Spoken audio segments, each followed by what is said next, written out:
कैसे हैं बच्चों आप सब। तो इससे पिछले वाले वीडियो में अपन ने चैप्टर 7.1 कोऑर्डिनेट ज्योमेट्री का बेसिक कॉन्सेप्ट देखा था, जिसमें अपन ने डिराइव किया था डिस्टेंस फार्मूला। ठीक है, and this is your distance formula. Suppose we have 2 points P and Q। तो distance between P and Q क्या हो जाएगा, x2 माइनस x1 का square plus y2 minus y1 का। ठीक है, ये रूट में। ठीक है, ये फॉर्मूला अपन अपने पिछले वाले वीडियो में डिराइव कर चुके हैं ऑलरेडी, है ना। कोई भी दो पॉइंट के बीच का डिस्टेंस अगर हमें फाइंड करना है तो हम इस फॉर्मूले का यूज करते हैं। ठीक है, तो आपकी बुक में आपको पॉइंट्स दिए हुए हैं। देखो क्वेश्चन नंबर फर्स्ट है आपका एक्सरसाइज 7.1 का, find the distance between the following pairs of points 2, 3 and 4, 1। First question है जिसको मैं आपको बता देती हूँ कैसे करना है। दो पॉइंट आपको दिए हुए हैं, पहले पॉइंट के कोऑर्डिनेट्स हैं 2, 3। ठीक है, और दूसरे पॉइंट के कोऑर्डिनेट्स हैं 4, 1। ओके, अब हमको क्या दिया हुआ है, एक पॉइंट ये दिया हुआ है और एक पॉइंट ये दिया हुआ है, यानी इसको मान लो P और इसको मान लो Q। आप कुछ और वेरिएबल भी ले सकते हो, P और Q को कोई जबरदस्ती नहीं। ठीक है, तो P के कोऑर्डिनेट है 2, 3 और Q के कोऑर्डिनेट है 4, 1, है ना। तो इन दोनों पॉइंट से हमें x1, x2 और y1, y2 की वैल्यू मिल जाएगी। ठीक है, तो यहाँ सबसे पहले अपन देख लेते हैं x1, x2 कौन सा है, y1, y2 कौन सा है। जैसे ही आपको ये पता चलेगा ना, वैसे ही आपकी प्रॉब्लम सॉल्व। ठीक है, तो अपना क्या होता है, ये जो पॉइंट है ना, फर्स्ट पॉइंट आप जो भी ले रहे हो, आप चाहो तो Q ले सकते हो, चाहो तो P ले सकते हो, कोई जबरदस्ती नहीं। ठीक है, पहला पॉइंट आपने P लिया है तो आपका क्या हो जाएगा, x1 ये हो जाएगा और y1 ये हो जाएगा। ठीक है, दूसरा पॉइंट आपका ये है, तो ये हो गया आपका x2 और ये हो गया आपका y2। ठीक है, तो इसके अकॉर्डिंग x1 हमारे पास हो गया 2, x2 हमारे पास में हो गया 4, y1 हमारे पास हो गया 3 और y2 हमारे पास हो गया 1, है ना। क्योंकि फर्स्ट कोऑर्डिनेट x के होते हैं, सेकंड कोऑर्डिनेट y के होते हैं। ठीक है, तो x1 y1 ये हो गया, x2 y2 ये हो गया। अब क्या करना है, सिंपल फार्मूला में वैल्यू पुट करनी है, कैलकुलेशन करनी है, हो गया क्वेश्चन सॉल्व। तो x2 की वैल्यू रूट में रखते हैं, क्या है, x2 आपके पास है 4, x1 आपके पास है 2। ठीक है, प्लस y2 आपका है 1 और y1 आपका है 3, इसका स्क्वायर। ठीक है, ये आपकी PQ की वैल्यू है। अब PQ इज इक्वल्स टू 4 में से आपने 2 माइनस किया, 2 आएगा, 2 का स्क्वायर करोगे 4 आएगा।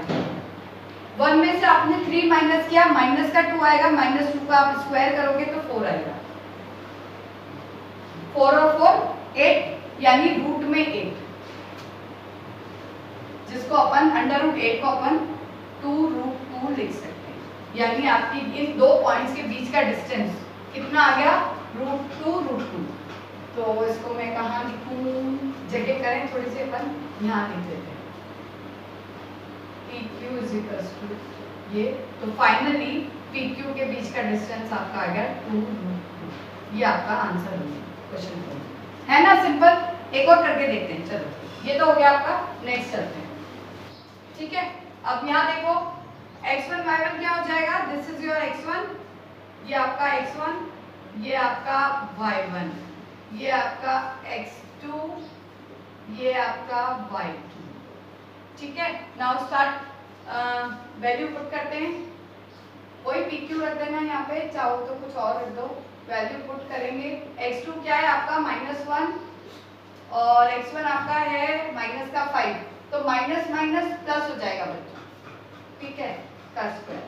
फिर y2 पे चलिए, y2 आपका है 3, y1 आपका है 7 का स्क्वायर।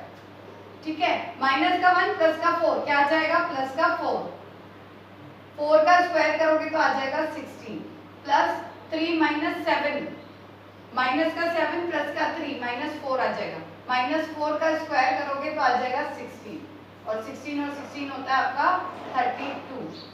ठीक है, 32 का अगर अपन रूट निकालते हैं तो क्या आ जाएगा, ये 8 4 जा 32, है ना, और भी 16 2 जा 32, तो ये आ जाएगा आपका 4√2। ये आ गया आपका आंसर। ठीक ठीक है, इस तरीके से आपको ये क्वेश्चन सॉल्व करने हैं। अब ये तो सिंपल थे जिसमें आपको पॉइंट दिए हुए थे, ठीक है। ऐसे कोई क्वेश्चन आ गए जैसे अपन और क्वेश्चन देखते हैं 7.1 के, तो 7.1 में ही आपको एक क्वेश्चन दिया हुआ है। करते हैं क्वेश्चन नंबर 2 देखते हैं। Find the distance between the point 0 0 and 36 15। आपके स्क्रीन पे क्वेश्चन आ रहा है, you can see the question. Find the distance between the point 0 0 and 36 15। Question number 2 है आपका। दो पॉइंट आपको क्या लिए हुए हैं, 0 0 एंड 36 15, ठीक है। इन दोनों के बीच का आपको डिस्टेंस फाइंड करना है। तो सेम ये x1 हो गया आपका, ये y1 हो गया, ये x2, ये y2। Now put the value in formula, distance formula, that is x2 minus x1, यानी 36 माइनस 0 का स्क्वायर प्लस 15 माइनस 0 का स्क्वायर। तो 36 का स्क्वायर हो गया आपका प्लस 15 का स्क्वायर हो गया, ठीक है।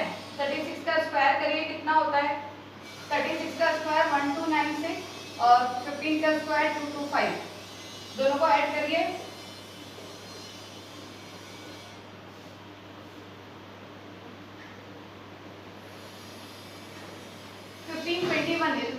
स्क्वायर ऑफ एनी नंबर क्या आ गया अपने पास, 1521। 1521 का अगर आप रूट निकालते हो तो क्या आ जाएगा आपके पास, तो देखिए आपका 1521 का रूट अगर अपन निकालते हैं तो ये आ गया 39, है ना।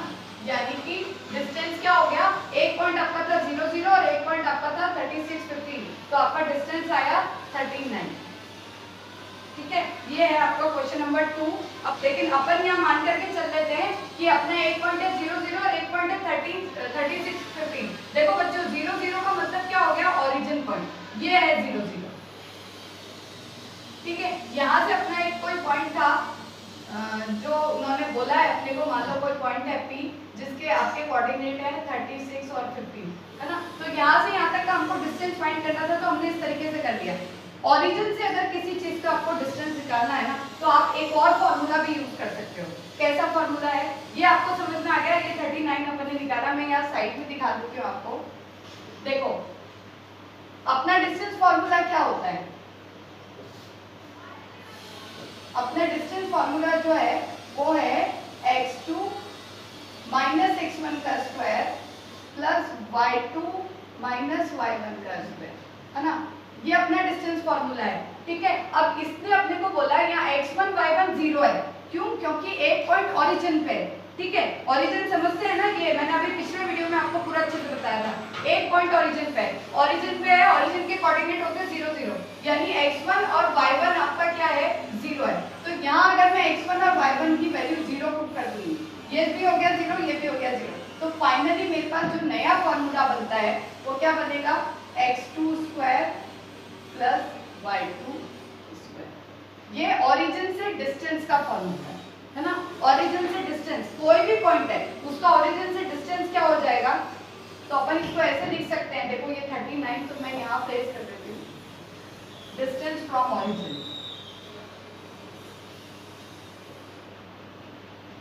From origin is equal to x2 square plus y2 plus, ठीक है, डिस्टेंस फ्रॉम ओरिजिन, है ना। तो एक और फॉर्मूला अपन ने डिराइव कर दिया, एक अपन ने डिस्टेंस फॉर्मूला निकाला था ये वाला, एक हमने निकाला है डिस्टेंस फ्रॉम ओरिजिन, ठीक है। तो इस तरीके से आपको क्वेश्चन करना है। डिस्टेंस फ्रॉम ओरिजिन बहुत रेयर ही काम में आता है, लेकिन फिर भी आपको पता होना चाहिए ना, कोई बहुत बड़ी चीज नहीं है, ये इसी में से निकल रहा है, ठीक है। तो ये अपने दो फॉर्मूले हो गए। अब अपन चलते हैं अपने नेक्स्ट क्वेश्चन पे। नेक्स्ट क्वेश्चन क्या कह रहा है आपको ये 3 पॉइंट दिए हुए हैं। क्वेश्चन नंबर 3 आपकी स्क्रीन पे आ रहा है, आप देख सकते हो, ठीक है।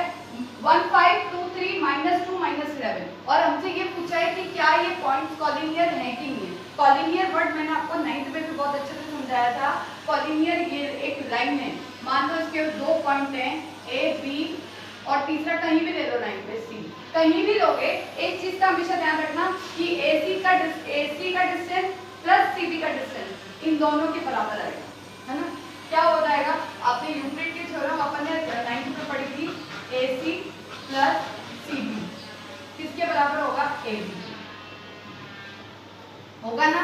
यानी कोई भी 2 पॉइंट का डिस्टेंस है ना, ये जो 2 पॉइंट का डिस्टेंस है वो इन दोनों के बराबर एडिशन के बराबर आना चाहिए। आएगा ना AC और CB का, जब ये एक ही लाइन पे, अगर ये तीनों पॉइंट, अगर कोई भी 3 पॉइंट एक ही लाइन के ऊपर हैं, कॉलिनियर है, तो क्या हो जाएगा, 2 का जो सम है वो तीसरे के बराबर आएगा डिस्टेंस के। इन दोनों का सम क्या हो जाएगा, तीसरे के बराबर आना चाहिए। अब अपने को नहीं पता इसमें से AB कौन सा है, C कौन सा है, अपन क्या करेंगे, बारी बारी से सबका डिस्टेंस निकाल देंगे।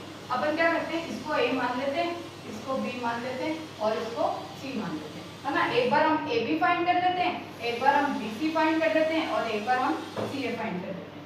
तो सबसे पहले हम AB फाइंड करते हैं, है ना। AB फाइंड मैं डायरेक्ट लिख रही हूँ बच्चों, फॉर्मूला नहीं लिख रही हूँ मैं यहाँ पे, मैं यहाँ x1 y1 लिख देती हूँ ताकि फिर आप कंफ्यूज नहीं हो, x2 y, है ना। तो ये हो गया 2 - 1 का स्क्वायर प्लस 3 - 5 का स्क्वायर, ठीक है। तो ये क्या हो जाएगा, 2 - 1 का स्क्वायर 1, ठीक है, और 3 - 5 का स्क्वायर यानी कि कितना हो गया, -2 का स्क्वायर हो गया 4, तो ये हो गया 4 + 5, 4 + 1 सॉरी 5, तो ये आ गया आपका √5। मैंने डायरेक्ट किया क्योंकि मेरे पास स्पेस नहीं है ना। फिर चलते हैं अपन BC फाइंड कर देते हैं। BC में वैल्यू चेंज हो जाएगी, है ना। ये अपन x1 y1 रख देते हैं, ये x2 y2 कर देते हैं, ठीक है। तो x2 क्या हो गया, -2 और ये भी -2 का स्क्वायर, फिर प्लस -11 और -3 का स्क्वायर, तो 2 2 4, 4 का स्क्वायर क्या 16, है ना। 11 और 3 हो गया 14, है ना। 14 का स्क्वायर क्या होता है, 296, ठीक है। दोनों को ऐड कर दो, 6 और 6 हो गया आपका 12, 9 और 1 10, 10 और 1 11 और ये हो गया 312, ठीक है। तो BC की वैल्यू हो गई 312। अब चलते हैं CA पे, CA या AC फाइंड कर लो, एक ही बात है ना। तो हम क्या करते हैं, ये x1 y1 हो गया, ये x2 y2, AC फाइंड करें, ठीक है। AC फाइंड करेंगे तो क्या हो जाएगा, x2 माइनस कोई माइनस का 2 माइनस का 1 स्क्वायर प्लस माइनस का 11 और माइनस का 5 का स्क्वायर, ठीक है। चलिए 2 और 1 3, 3 का स्क्वायर होता है 9 प्लस 11 भी माइनस का 5 भी माइनस का, कितना हो जाएगा 16 हो जाएगा, ठीक है। 16 का स्क्वायर क्या होता है 256, ठीक है। ऐड करिए क्या हो जाएगा, 9 और 6 को करेंगे तो ये हो गया 5 6 2 √265, है ना। अब कहीं भी कुछ बराबर आ रहा है, 265 में 5 को ऐड करूंगी तो 312 नहीं आएगा, इन दोनों को ऐड करूंगी तो ये भी इसके बराबर नहीं आएगा, तो किसी भी 2 पॉइंट्स का सम तीसरे के बराबर नहीं है, so that these points are not collinear, है ना। तो थर्ड का आंसर अपन क्या लिखेंगे, the points, the 3 points are not collinear, ठीक है। इस तरीके से आपको करना है ना। क्या किया मैंने, फिर से रिपीट कर रही हूँ मैं कि हमारे पास क्वेश्चन था, 3 पॉइंट हमको दिए हुए थे और ये पूछा गया था कि क्या ये तीनों पॉइंट कॉलिनियर है क्या। कॉलिनियर मतलब एक ही लाइन पे, अगर कोई 3 पॉइंट कॉलिनियर होते हैं, है ना, like this A B C, है ना, तो कोई भी 2 का सम AC प्लस CB का सम किसके बराबर आना चाहिए, AB के बराबर आना चाहिए, या फिर कोई भी अगर आपने C इधर लिया है तो उन दोनों का कुल मिला के बात यह है कि इन दोनों का सम AB के बराबर आना चाहिए। तो अपन ने क्या किया, AC फाइंड किया, AP फाइंड किया और CB फाइंड किया, कर लिया। किसी का भी सम इक्वल आ रहा है, हमारे पास 3 वैल्यूज आई थी, पहली वैल्यू ये आई, दूसरी वैल्यू ये आई और तीसरी वैल्यू ये आई, है ना। किसी भी 2 का सम तीसरे के बराबर नहीं आ रहा है ना, इसका मतलब ये पॉइंट कॉलिनियर नहीं है, ठीक है। तो मैंने आपको 1 2 और 3 क्वेश्चन कराए हैं। अगर आपको प्रॉब्लम होती है मैं नेक्स्ट वीडियो में बचे हुए क्वेश्चन भी आपको सेंड करूंगी, लेकिन तब तक आप इनकी प्रैक्टिस करने की कोशिश करेंगे, ठीक है। Take care, bye bye.